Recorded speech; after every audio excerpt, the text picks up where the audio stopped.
कृष्ण कृष्ण कृष्ण हरे हरे, हरे राम राम राम हरे हरे। अध्याय 14। अब शुकन देकर युधिष्ठिर का चिंतित होना और अर्जुन का द्वारका से लौटना। सूत जी बोले, ऋषिवर, अर्जुन श्री कृष्ण जी से मिलने द्वारका गए हुए थे।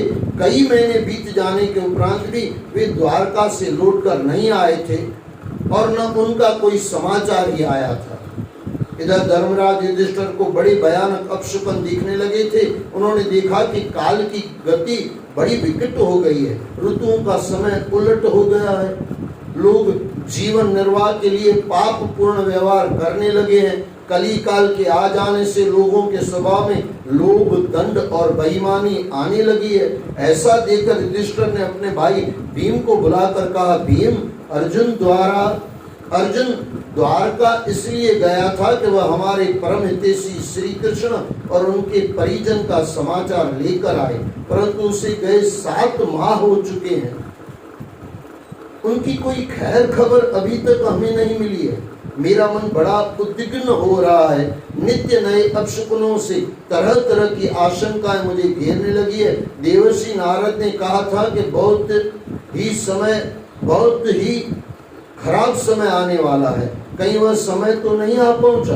भाई, तुम देखो तो कि आजकल आकाश से कैसे उल्कापात होते रहते हैं। जगह जगह से भूकंपों के द्वारा विनाश के समाचार आ रहे हैं। महामारियों से प्रजा का बुरा हाल है। मेरी बाईं आंख और बाईं भुजा बार बार भड़कती रहती है। लगता है कहीं कोई अनिष्ट होने वाला है। भीमसेन ने युधिष्ठिर को आश्वस्त करते हुए कहा, भ्राताश्री, समय के साथ ऐसे परिवर्तन होते रहते हैं। धीर पुरुषों को इन अपशकुनों पर अधिक विश्वास नहीं करना चाहिए। युधिष्ठिर बोले, तुम ठीक कहते हो भीम, तुम बाहुबली हो, शक्ति संपन्न हो, तुम्हें इन अपशकुनों से कोई प्रभाव नहीं पड़ता, परंतु मैं राजा हूँ, मुझे प्रजा के समस्त दुखों का ध्यान रखना पड़ता है। जरा देखो तो कि सिंहारियों ने सूर्योदय के समय सूर्य की ओर मुंह करके किस प्रकार से रोती रहती है। कुत्ते मेरी ओर देखकर भौंकने लगते हैं। गधे मुझे दाहिनी ओर करके निकल जाते हैं। मेरे घोड़े तक मुझे देखकर रोने लगते हैं। ऐसा लगता है कि मृत्यु दूत हमें चारों ओर से घेर रहे हैं। देखो, ये हमारे अंदर भी संकेत आते हैं। जब हमारा भी बुरा समय आता है तो संकेत आते हैं। वो संकेतों को समझो और जीवन परिवर्तन करो। संकेत आते हैं, लेकिन आप कितना परमात्मा के करीब है, कितना आप वो संकेत समझ पा रहे हैं, सबसे बड़ी बात वो। हम परिवर्तन है कहाँ, परमात्मा के करीब कहाँ है। कल मैंने आपको बोला था 1 घंटा कम से कम अपने साथ बिताओ। जब समय खराब आएगा, अंदर से जवाब भी आएगा, ऐसा करो, तो समय से निकल जाओगे। और जो होना है वो तो होना ही है। समय बताता तो है, संकेत तो देता है। अंतरिक्ष में जैसे आग लगी है, नदी, तालाब और तलैया सूखने लगी है।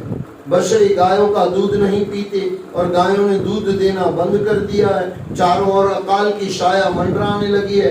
ऐसे उत्पातों को देखकर लगता है कि जैसे यह भूमि भाग्यहीन होकर भगवान श्री कृष्ण के अभाव में रोने लगी है। इसकी श्री नष्ट हो गई है। श्री यानी शक्ति, यहाँ पे शक्ति कहा गई। इसकी श्री नष्ट हो गई है। भीम राजा युधिष्ठिर को सांत्वना देने लगे। तभी सभी को प्रसन्न करते हुए अर्जुन के आने का समाचार मिला। लगा मानो तपती भूमि को वर्षा के बादलों की गर्जना सुनाई दे गई हो। वे अर्जुन से मिलने के लिए आतुर हो उठे। उसी समय चेहरा लटकाए और आंखों में अश्रु भरे हुए अर्जुन ने वहां प्रवेश किया। अर्जुन की दशा देखकर युधिष्ठिर एकदम धक से रह गए, जैसे कोई झटका लग गया हो। उन्होंने व्याकुल होकर अर्जुन के अभिवादन का उत्तर देते हुए पूछा, पार्थ, सब कुशल तो है? तुम्हारी यह कैसी दशा हो रही है, जैसे तुम लुट पिट कर कहीं से आ रहे हो? बताओ, द्वारकापुरी में सभी कुशल मंगल से तो हैं। तुम बहुत दिनों तक कहाँ रहे? किसी ने तुम्हारा अपमान तो नहीं किया?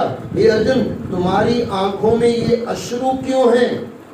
तुमसे कोई अपराध तो नहीं हो गया है? तुम्हारे सखा भगवान श्री कृष्ण और बड़े भैया बलराम तथा उनके सभी परिजन व मित्रगण कैसे हैं? तुम चुप क्यों? कुछ बोलते क्यों नहीं? कुछ तो बताओ मुझे। युधिष्ठिर के प्रश्नों की झड़ी से अर्जुन का हृदय व्याकुल हो गया और वह हिचकियां लेकर रोने लगा। भीम और युधिष्ठिर उसकी ऐसी दशा देखकर चिंतित हो उठे। उन्हें लगने लगा कि कहीं अवश्य कोई बड़ा अहित हुआ है, कुछ ऐसा हुआ है जिसे कह पाने की स्थिति में अर्जुन नहीं है।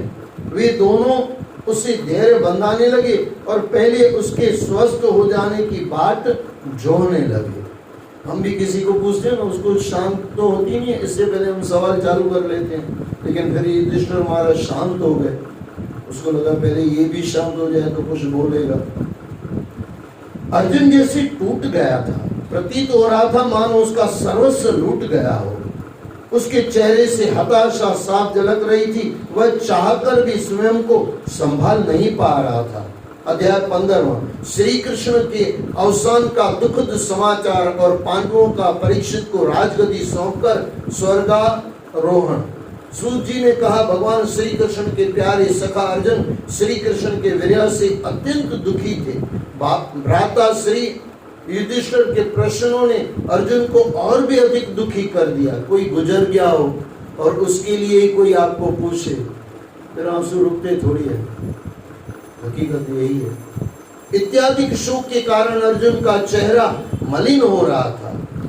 बड़ी कठिनाई से अर्जुन ने अपने हृदय में उठते हुए शोक के झंझावात को रोका और रूंधे हुए गले से कहा, भ्राताश्री, जिस प्रकार प्राणों के न रहने से यह शरीर मृत हो जाता है, उसी प्रकार आज सखा श्री कृष्ण के न रहने से मेरा यह शरीर मृत प्राय हो रहा है। देखो, ये याद रख लेना, यहाँ तो श्री कृष्ण चले गए तो उनको दुख है। हमारे जीवन में श्री कृष्ण है ही क्या? अब बोलेगी क्यों नहीं है? भक्ति है क्या? प्रेम है क्या? भक्ति है, आनंद है, शांति है तो समझना कृष्ण है। अगर भक्ति, आनंद, शांति नहीं है तो हमारा भी श्री कृष्ण मरा हुआ, अंदर मरा हुआ, दुखी हम लगे पड़े। मेरे जिस प्रबल पराक्रम के सामने बड़े बड़े शूरवीरों का हृदय दहल जाता था, मेरा वह पराक्रम अब श्री कृष्ण ने छीन लिया। अभी तक मैंने जो भी वीरता दिखाई थी, जो भी साहस और धैर्य दिखाया था, जो भी बल पराक्रम दिखाया था, वह सब मेरे प्रिय सखा श्री कृष्ण के कारण ही था।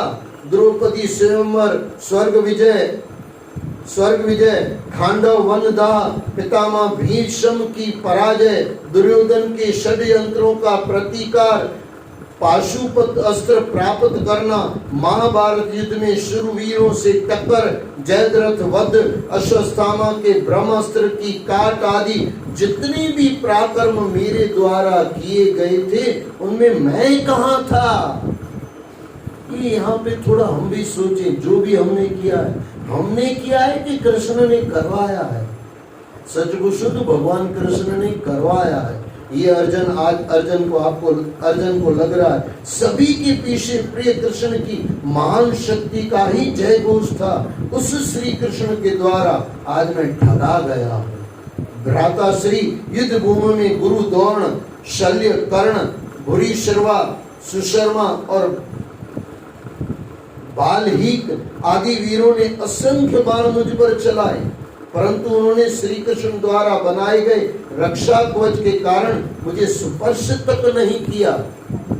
यह सब प्रिय सखा श्री कृष्ण की छत्र छाया में रहने के कारण ही संभव हो सका था।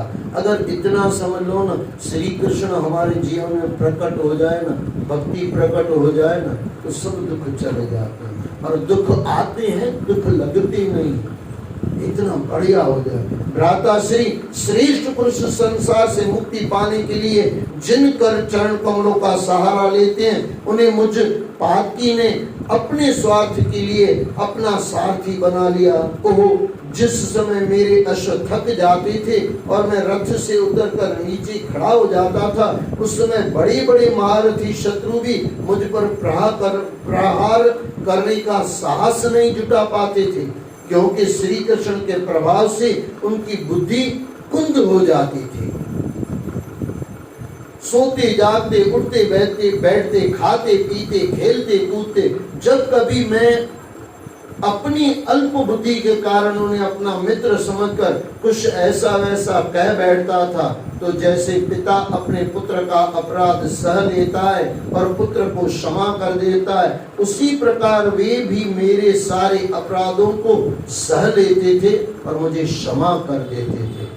हे भ्राता श्री, हे मेरे सखा, मेरे प्राण, मेरे हृदय, मुझे अनाथ करके मुझसे बहुत दूर चले गए। हे भ्राता श्री, वे मेरे सखा, मेरे प्राण, मेरे हृदय, मुझे अनाथ करके मुझसे बहुत दूर चले गए। मैं उन भगवान पुरुषोत्तम से विलग हो गया हूँ। युधिष्ठिर और भीम ने चौंक कर पूछा, यह तुम क्या कह रहे हो अर्जुन? क्या श्री कृष्ण अब नहीं रहे?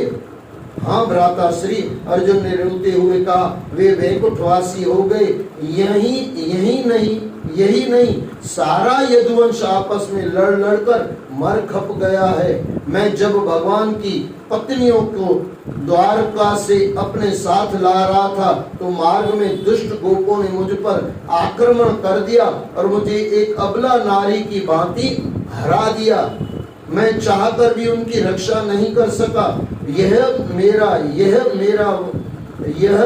वही मेरा गांडी धनुष है, वही बाण है, वही रथ है, जिनके सामने बड़े से बड़े शूरवीर राजाओं के सिर झुक जाया करते थे, परंतु श्री कृष्ण के बिना ये सभी एक पल में शक्तिहीन हो गए।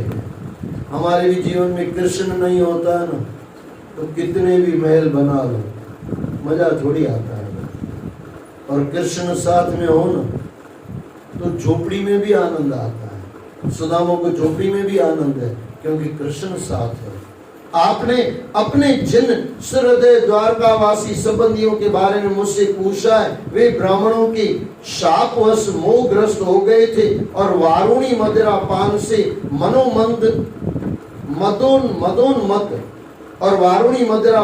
मदोन्मत्त होकर अपचरितों की भांति आपस में ही लड़ पड़े, यानी जैसे जानते ही नहीं हो ऐसे लड़ पड़े। ये सब प्रभु श्री कृष्ण की लीला है, जो उनके जाते संपन्न हो गए। वे प्रजापालक हैं, वे तो संहारक भी हैं। उन्होंने मुझे जो शिक्षाएं दी थी, वे सभी देश काल और प्रयोजन के अनुरूप ही थी। उनका स्मरण आते ही चित्त की शांति नष्ट हो जाती है। भगवान चला जाता है तो शांति नष्ट हो जाती है, और भगवान आ जाता है तो शांति आ जाती है। समझ में नहीं आता कि अब हम क्या करेंगे। कभी हमने सोचा है भगवान के बिना हम क्या करेंगे? कभी नहीं सोचा है। यही है, ग्रंथों से ये सब समझ में आ जाए ना, आनंद आ जाए। सूत जी ने कहा, इस प्रकार अपनी हृदयगत प्रेम पूर्ण भावनाओं को श्री कृष्ण के चरण कमलों में अर्पित कर अर्जुन का हृदय कुछ शांत हो गया। श्री कृष्ण के प्रति उनकी प्रेमा भक्ति और भी अधिक बढ़ गई। भक्ति के आवेग ने मन के सारे विकारों को नष्ट कर दिया। माया का आवरण नष्ट हो गया और वे द्वैत के संशय से मुक्त हो गए। अर्जुन ने माता कुंती के पास जाकर द्वारका का सारा वृतांत सुनाया तो उन्हें बहुत दुख हुआ। उन्होंने अपने हृदय को अनन्य भक्ति से श्री कृष्ण की स्मृति में लगा दिया। युधिष्ठिर ने अपने सभी भ्राताओं और पत्नियों तथा माता कुंती ने परामर्श करके स्वर्गारोहण का निश्चय किया। जब भगवान श्री कृष्ण ने ही अपना लक्ष्य पूरा करके पृथ्वी लोक सदैव के लिए त्याग दिया, तब उनके बने रहने का यहाँ कोई औचित्य नहीं है, औचित्य नहीं था। ये युधिष्ठिर सोच रहे हैं। हमारे भी जीवन में सोचना चाहिए, भगवान नहीं तो रहना क्या है। फिर तो जाना ही सही है। उन्होंने अपने विनयी पौत्र परीक्षित को बुलाकर उसे हस्तिनापुर का राज्य सिंहासन सौंप दिया और मथुरा में शूर सेनाधिपति के रूप में अनिरुद्ध के पुत्र वज्र का अभिषेक कराया। उसके बाद सभी धार्मिक विधि विधानों के साथ उन्होंने गृहस्थ धर्म त्याग कर संन्यास ग्रहण कर लिया। अपने शेष बंधु बांधवों के साथ परब्रह्म का ध्यान करते हुए उत्तर दिशा में हिमालय की ओर उन्होंने अपनी यात्रा प्रारंभ कर दी। उनके हृदय में भगवान श्री कृष्ण के प्रति हार्दिक भक्ति भाव उमड़ने लगा। सभी पांडवों ने एक एक करके हिमालय के बर्फीले प्रदेश में पहुंचकर एक के बाद एक अपने प्राण छोड़ दिए। सबसे अंत में युधिष्ठिर स्वर्गलोक को गए। दूसरी ओर तीर्थों में भ्रमण करते हुए विदुर जी भी जब प्रभास क्षेत्र में पहुंचे तब उन्होंने भी अपना शरीर त्याग दिया। अध्याय 15वां समाप्त हुआ। बोलो सद्गुरुदेव भगवान की जय। आज के आनंद की जय। कृष्ण की भक्ति अतिशय जरूरी है। कृष्ण नहीं जीवन में तो कुछ नहीं। और भक्ति यानी कृष्ण का प्रेम, भगवान का ध्यान। भगवान को अगर जीवन में लाना चाहते हो तो इतना ही भाई, हरे कृष्ण कृष्ण कृष्ण हरे हरे, हरे राम राम राम हरे हरे। ये महामंत्र है। अकेले में बैठ के कभी किया करो, आनंद आ जाएगा। और हाथ उठा के करना और कभी एक बार हाथ नीचे करके देखना, बहुत अंतर होता है। आप अकेले में कभी बैठे हो ना, घर में बैठे हो, हरे कृष्ण कृष्ण कृष्ण हरे हरे, हरे राम राम राम हरे हरे, हरे कृष्ण कृष्ण कृष्ण हरे हरे, हरे राम राम राम हरे हरे। जय जय श्री राधे, जय जय श्री राधे, जय जय श्री राधे। बोलो भागवत पुराण की जय। आज के आनंद